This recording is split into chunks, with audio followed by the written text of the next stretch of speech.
Fani Willis, my dear, you're back in trouble again. I'm not surprised at all. You know, we reported on this maybe about a month or so ago. She was getting into some trouble. There was some question over how she was allocating funds in her office, and there were some federal funds that might have been misused.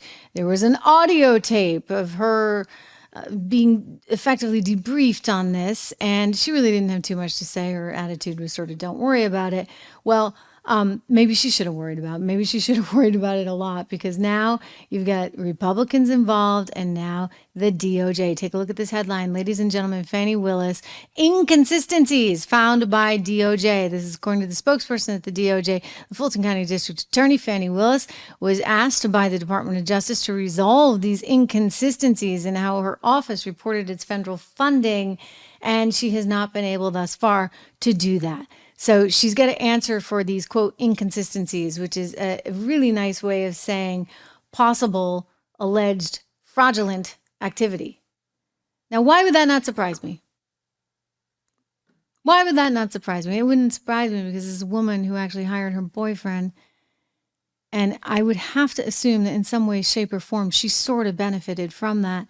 He was being paid some $600,000 to prosecute the Trump case. Of course, she had to fire him in order to stay on the case. And then you say to yourself, well, why the heck is she still on the case?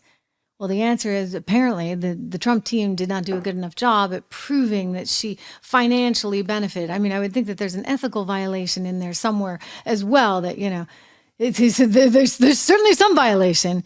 And yet they allowed this to get through. I mean, so when you think of how they're continuing to go after Trump, and yet all these other people get to walk on by, you say, why? I mean, how is that at all in any way, shape, or form? How is that fair? It's not fair.